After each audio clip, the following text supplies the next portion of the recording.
I never imagined that a simple coffee meetup after decades apart could unravel my entire life. There I was, sitting across from Jake in a bustling Seattle cafe, his familiar blue eyes locking onto mine with an intensity I'd never seen before. "Alex," he said, his voice trembling, "I've been in love with you since we were kids, and I can't keep it hidden anymore." It was 2026, and the world had changed in ways we couldn't have predicted back in the 80s when Jake and I first met. We grew up in a small town in rural Washington, where being different meant whispers behind your back or worse. Jake was the outgoing one, captain of the football team, always surrounded by friends, while I was the quiet bookworm, content to tag along on his adventures. Our bond formed instantly during freshman year of high school, when he defended me from bullies who mocked my stutter. From that day, we were inseparable. Sleepovers, road trips, sharing secrets under the stars.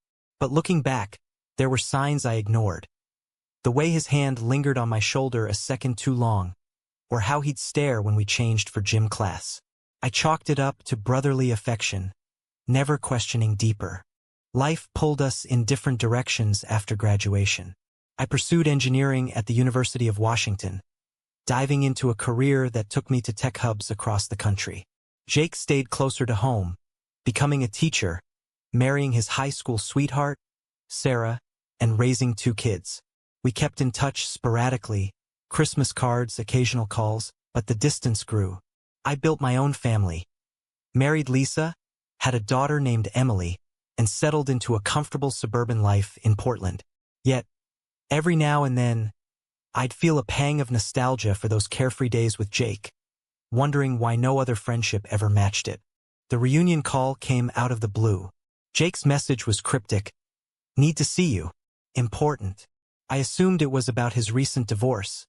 Sarah had left him a year earlier, citing irreconcilable differences. Driving to Seattle, I rehearsed small talk in my head, unprepared for the bomb he dropped. After his confession, the cafe noise faded. "What do you mean, in love?" I stammered, my coffee turning cold. Jake leaned forward, his face etched with regret. "All these years, Alex. I tried to bury it. Married Sarah because that's what everyone expected. But suppressing it nearly destroyed me. Therapy helped me accept I'm gay, but you're the one piece I couldn't let go." Shock hit me like a wave. Was this a joke? But his eyes held no humor, only raw vulnerability. I thought of Lisa, our stable marriage, Emily's upcoming wedding. How could I process this? Society had evolved. Gay marriage legal, pride parades everywhere. But in our conservative roots, coming out late in life stirred controversy. Jake's kids were adults now, but his ex-wife, the community, I felt anger bubbling. Why now, after 40 years? You've upended your life. Why drag me into it? We talked for hours, dissecting our past. Jake recounted moments I'd forgotten. The time we camped by the lake, sharing a tent, and he almost confessed but chickened out. Or prom night, when he ditched his date to dance with me platonically. Each memory reframed our friendship as something more for him. I admitted my own confusions, fleeting attractions to men I dismissed as phases. But I loved Lisa, our life was good. Jake's revelation forced me to confront buried feelings, sparking internal conflict. Was I straight, or had I been in denial too? As we parted, Jake hugged me tightly, whispering, "I don't expect anything. Just needed you to know." Driving home, my mind raced. Telling Lisa? Ignoring it? The societal pressure weighed heavy. Friends might judge, family could fracture. This confession wasn't just personal. It challenged norms of timing, loyalty, and identity in midlife. The next weeks were turmoil. I avoided Jake's calls, burying myself in work. But dreams haunted me. Us as teens, laughing, then morphing into current selves, holding hands. Lisa noticed my distraction. "What's wrong, Alex?" she asked one evening over dinner. I hesitated, then spilled everything. Her face paled, but she listened without interruption. "Do you feel the same?" she finally asked, voice steady but eyes glistening. I didn't know. Exploring that meant risking our marriage, built on 25 years of companionship. Lisa suggested therapy, and we started couples counseling. The therapist, a kind woman named Dr. Rivera, unpacked layers. Societal expectations in the 80s that pushed people into heteronormative lives. The rise of LGBTQ plus acceptance today allowing late realizations. But she warned of the fallout, divorces, alienated children, community backlash. Jake's choice was brave, but was it fair to those affected? Meanwhile, Jake faced his own storms. His son, Mark, supportive of gay rights in theory, struggled with his father's revelation. "Dad, why hide it so long? Mom suffered because of your lie," Mark argued during a heated family dinner Jake described over email. His daughter, Mia, was more understanding, having come out as bisexual herself. But the small town gossiped, Jake's midlife crisis, or poor Sarah, blindsided. Jake lost friends from church, where homosexuality was still debated fiercely. I met Jake again, this time in a neutral park, away from prying eyes. "I've hurt people," he admitted, sitting on a bench overlooking the sound. "But living a lie hurt more. Alex, if you don't reciprocate, I'll understand. But don't let fear stop you from examining your heart." His words pierced. Growing up, we'd navigated Reagan-era homophobia, AIDS stigma scaring everyone silent. Now, in a progressive era, was it too late for authenticity? Our conversation deepened. I shared my therapy insights, admitting attraction to Jake that I'd rationalized away. "Maybe I was scared too," I confessed. We walked, reminiscing, laughter mixing with tears. But reality intruded. My commitment to Lisa, his rebuilding post-divorce. Society's lens amplified the drama. Articles on late life coming out sparked debates online, some praising courage, others decrying selfishness. Emily's reaction added layers. When I told her, she hugged me. "Dad, love is love. But be honest with Mom." Her generation's acceptance clashed with ours, highlighting generational divides. Yet, doubts lingered. Was Jake's confession manipulative or genuine? Could friendships survive such shifts? Tensions escalated as word spread. An old high school buddy, Tom, called me out of the blue. "Heard about Jake. You two always were close. Too close if you ask me." His tone dripped judgment, echoing the homophobia we'd escaped. I defended Jake, but it stirred unease. In Portland's liberal bubble, support was easier, but roots in conservative Washington pulled strings. Lisa and I navigated rocky waters. Sessions with Dr. Rivera revealed cracks in our marriage I'd ignored. Routine over passion. Shared history over deep connection. "Alex, have you ever been fully yourself?" she probed. I recalled suppressing interests, like art classes Jake encouraged, to fit the manly engineer mold. Jake's confession mirrored my own suppressed self. Jake invited me to a support group for late bloomers in Seattle. Reluctantly, I went. Stories poured out. Men in their 50s, 60s, finally embracing identities hidden for decades. One shared losing his family but gaining peace. Another regretted waiting. It humanized the struggle, but societal backlash was real. Laws in some states rolling back LGBTQ plus rights fueled fears. Back home, Lisa proposed a trial separation. "I love you, but if there's more to explore, do it. I deserve truth too." Her grace humbled me, but guilt gnawed. Was I selfish for considering it? Emily mediated, urging communication. Grandpa's era shamed this, but you can choose differently. Jake and I spent more time together, platonic at first. Dinners, hikes, rediscovering the ease of our youth. Laughter flowed, but undercurrents of tension built. One evening, watching the sunset from his balcony, he took my hand. "Alex, this feels right." I pulled away, conflicted. What about the lives we've built? The pain we're causing? The drama peaked at Emily's wedding rehearsal. Jake attended as my +1, per her invitation. Whispers rippled through relatives. Lisa's absence noted. Aunt Karen, staunchly traditional, cornered me. "This is unnatural.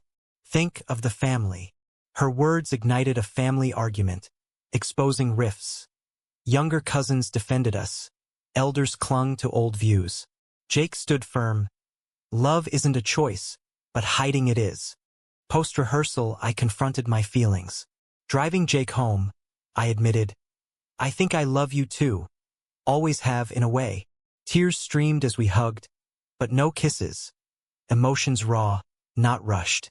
Yet, doubts persisted. Society celebrated coming outs, but what about collateral damage? Sarah called Jake, furious. You ruined our family for a fantasy. Her pain was valid, sparking debates on responsibility. I moved to Seattle temporarily, crashing at Jake's while sorting life. Therapy continued individually now. Dr. Rivera challenged, authenticity versus stability. Which weighs more? Media stories mirrored ours. Celebrities coming out late, dividing opinions. Online forums buzzed, inspiring versus selfish disruption. Friendships strained. Some supported, others ghosted. Tom's group chat mocked, Alex gone gay after all these years? It hurt, but galvanized resolve. Jake's kids warmed slowly. Mia organized a family therapy session. Mark admitted fears of judgment at work, highlighting workplace discrimination lingering despite progress. As months passed, our bond deepened through shared vulnerabilities. We volunteered at a LGBTQ+ center, aiding youth facing what we did. It gave purpose, but external pressures mounted. A local news piece on late-life transitions featured anonymized stories like ours, igniting community debates. Empowering or destructive? Lisa filed for divorce amicably, finding her own path. We had good years, Alex. Now live yours. Her forgiveness was a gift, but societal eyes judged. Was midlife reinvention fair to partners? Emily's wedding became a turning point. Jake by my side, openly as my partner.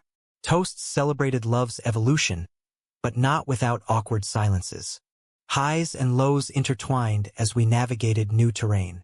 Jake's teaching job faced scrutiny. Parents complained about a gay agenda after his coming out. The school board debated, echoing national culture wars. This isn't about politics, Jake argued in a meeting. It's about being honest. Support from colleagues prevailed, but stress took a toll, sleepless nights, anxiety meds. My engineering firm was progressive, but clients whispered. A big contract wavered when a conservative exec learned of my lifestyle change. Personal lives matter, he said, pulling out. Financial hits added pressure, questioning if authenticity was worth the cost.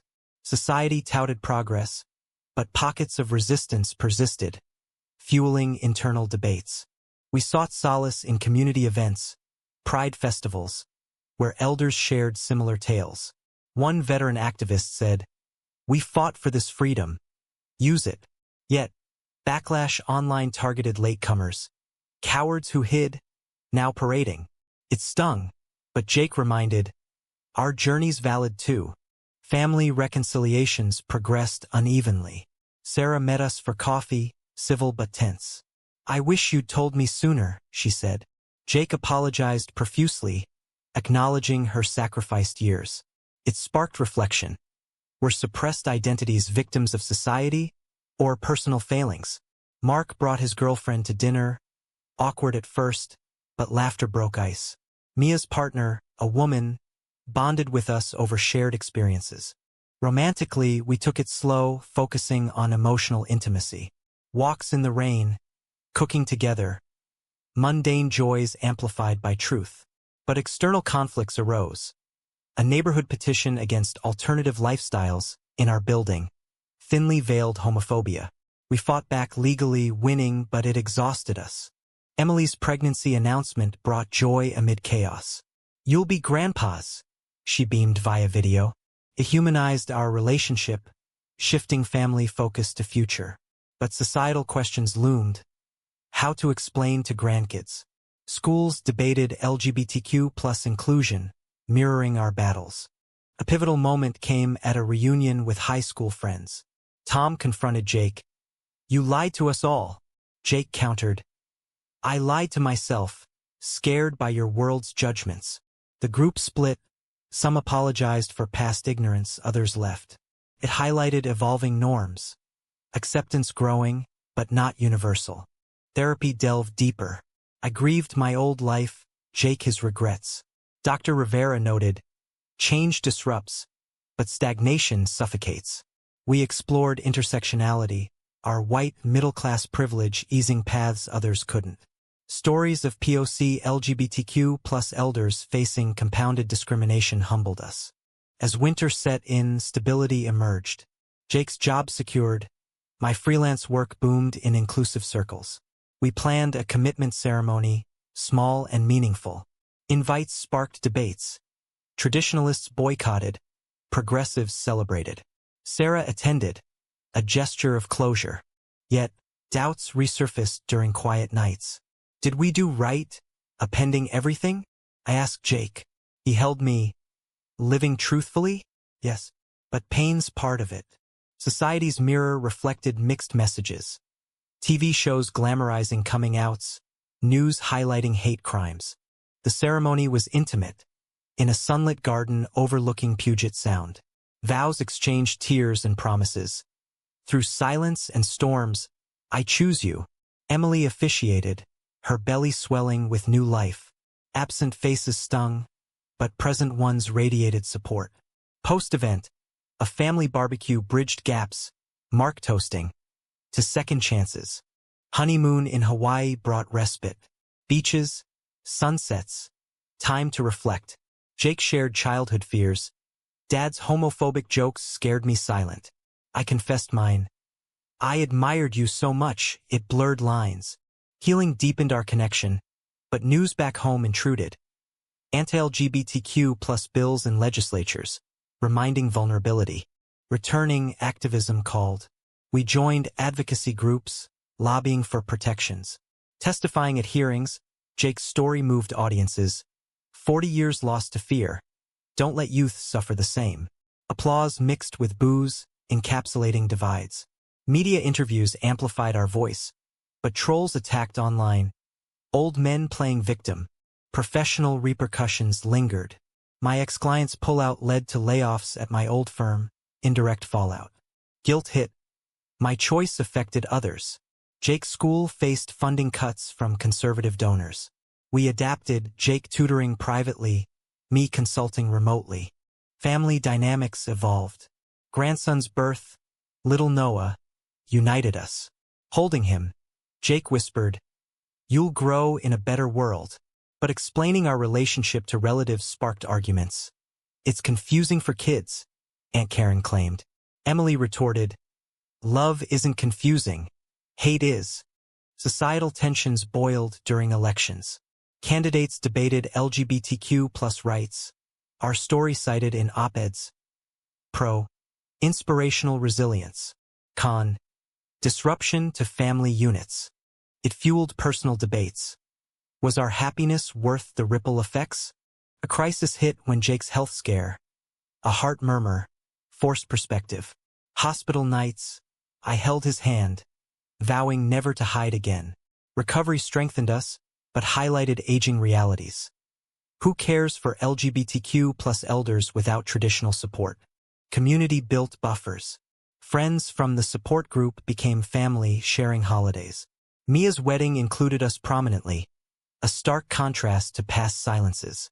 Mark's promotion at an inclusive company eased his fears. Yet, controversies persisted. A documentary producer approached, wanting our story. We agreed, hoping to educate. Filming unearthed pains. Sarah's interview, balanced but raw. Airing sparked national discourse. Forums debated late confession's ethics.